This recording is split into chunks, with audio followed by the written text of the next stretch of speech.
नाज़रीन, अवामी न्यूज़ पारां के रानीपुर का एक अहम ब्रेकिंग न्यूज़ ॾींदा आहियूं त कुंभ ऐं रानीपुर रोड ते तेज़ रफ़्तार ट्रैक्टर ट्राली ऐं मोटरसाइकिल में टक्कर थी पियो आहे। टक्कर जे नतीजे में हिकु ॼणो फौत ऐं 3 ॼणा ज़ख़्मी थी पिया आहिनि। ॻोठ वली मोहम्मद मला जा रवासी पोरियत मोटरसाइकिल ते रानीपुर मज़दूरी लाइ अची रहिया हुआ त नूर CNG जे साम्हूं हादसो पेश आयो आहे। ट्रैक्टर ट्राली जे टक्कर लॻण सबबि हिकु नौजवान पोरियत आमिर मला फौत थी वियो आहे, जॾहिं त नवीद मला, राशिद मला, वाजिद मला सख़्त ज़ख़्मी थी पिया आहिनि, जिन खे इलाज लाइ रानीपुर अस्पताल मुंतक़िल कयो वियो आहे। वधीक तफ़सील लाइ असां राब्तो कयो रानीपुर मां अवामी न्यूज़ जे रिपोर्टर नदीम शेख खां। जी नदीम शेख, कहिड़ा तफ़सीलात नाज़रीन खे आगाह कजो।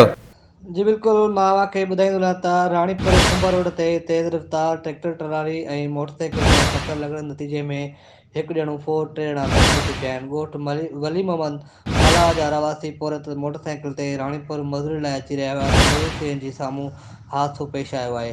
ट्रैक्टर ट्राली जे टक्कर लॻण सबबि हिकु नौजवान पोरियत आमिर मला फौत थी वियो, जॾहिं त नवीद मला, राशिद मला, वाजिद मला ज़ख़्मी थी पिया, जिन खे इलाज लाइ रानीपुर अस्पताल मुंतक़िल कयो वियो, जिन जो इलाज हलंदड़ आहे। आख़िरी तलान ताईं वाक़िए में दाख़िल न थी सघियो आहे।